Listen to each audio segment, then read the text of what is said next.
Hello viewers, আসসালামু আলাইকুম। কেমন আছেন সবাই? আশা করি ভালো আছেন। ভিউয়ার্স, চলে এলাম ছাদ বাগানে।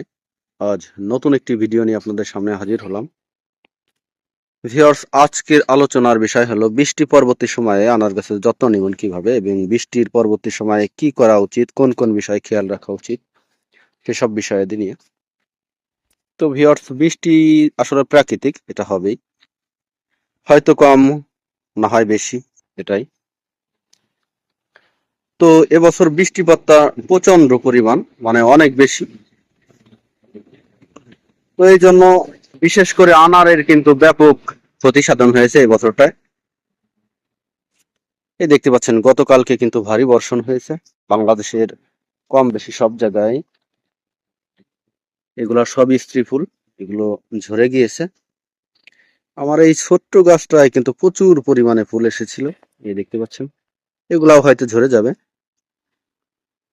তো আসলে বৃষ্টির প্রভাবটা এত বেশি যে গাছে ছত্রাকের আক্রমণ ঠেকানো যাচ্ছে না। যতই আপনার ছত্রাকনাশক প্রয়োগ করা হয় না কেন, তো আসলে কোনো রকমের কাজ হচ্ছে না। সমস্ত গাছই কিন্তু, বিশেষ করে আনার গাছগুলো অ্যানথ্রাকনোসে আক্রান্ত হচ্ছে। তো আমি বাধ্য হয়ে এপাশে দেখতে পাচ্ছেন এগুলা ফুল ছিঁড়ে দিয়েছি, যদিও ছোট গাছ, প্রচুর পরিমাণে ফুল এসেছিল। আর এই ফুল রাখার কারণে কিন্তু অ্যাকচুয়ালি এই আমার এই গাছগুলো বড় হচ্ছিল না, তাই কয়েকটি গাছে টোটালি ফুল ছিঁড়ে দিয়েছি। আর কয়েকটি গাছে আসলে ফলনও আছে। এপাশে দেখতে পাচ্ছেন অলরেডি আনার সেট হয়েছে। এপাশে ওই যে সেট হওয়ার পর্যায়ে, এখানেও কিছু সেট হয়েছে, আরো ফুল আছে। তো বৃষ্টির সময় আসলে এগুলাও হয়তো ঝরে পড়বে, কারণ যে বর্ষণ, প্রচন্ড বৃষ্টিপাত। তো ভিউয়ার্স, প্রথমেই বৃষ্টির সময় যে বিষয়টি খেয়াল রাখবেন সেটি হচ্ছে এই গাছের গোড়া। কারণ ছাদ বাগানে টবের গাছ অনেক সময় ড্রেনেজ সিস্টেমটা যথাযথ রাখা হয় না, এ কারণেই এখানে পানি জমে যায়। তো আপনারা অবশ্যই খেয়াল রাখবেন ছাদ বাগানে বৃষ্টির পরবর্তী সময় যেন ছাদ বাগানের এই টবের গাছগুলোতে পানি জমে না থাকে। পানি জমে থাকলে শিকড় পচে একসময় আপনার এই গাছটি মারা যাবে। তো তারপর দেখবেন যে মিডিয়াটা এমন ভাবে তৈরি করবেন যেন এই মাটিগুলো স্যাঁতসেঁতে না থাকে। দেখতে পাচ্ছেন প্রচন্ড বর্ষণ, তারপরেও এই মাটিগুলা কিন্তু শুকানোর মতো একটা ভাব।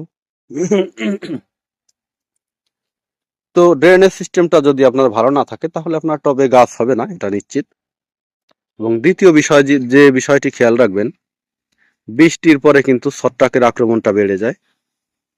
এই দেখতে পাচ্ছেন, এরা ছত্রাকের আক্রমণের ফলে কিন্তু আমি এই ফুলটা কেটে দিয়েছিলাম। তো মাশাআল্লাহ, আক্রমণটা এখানেই থেমে গিয়েছিল।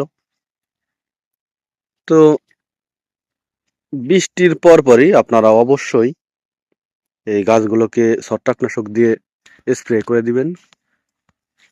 তা না হলে এই গাছগুলোর ফুলে, বিশেষ করে এই নিচের ভাগটায় অ্যানথ্রাকনোসে আক্রান্ত হবে এবং পুড়ে পুড়ে এটি আস্তে আস্তে ফলে ধরে যাবে। তো যেগুলো আক্রান্ত হয়ে গিয়েছে অলরেডি ফুলে সামান্য, সেগুলো আপনারা এভাবে কেটে দিয়ে এটা আপাতত টিকাইতে পারেন। তো যদি এই পচনটা এই ফলে লেগে যায় তাহলে কিন্তু এই ফলটা ফেলে দেওয়াই উত্তম, কারণ এটা আর বড় হবে না এবং বড় হলেও খাওয়া যাবে না। তো গাছগুলোকে আসলে শীতের জন্য খাবার এবং বিভিন্ন ধরনের ওষুধ দিয়ে রেডি করতেছিলাম, এর মাঝে আবার নতুন করে প্রচন্ড বর্ষণ।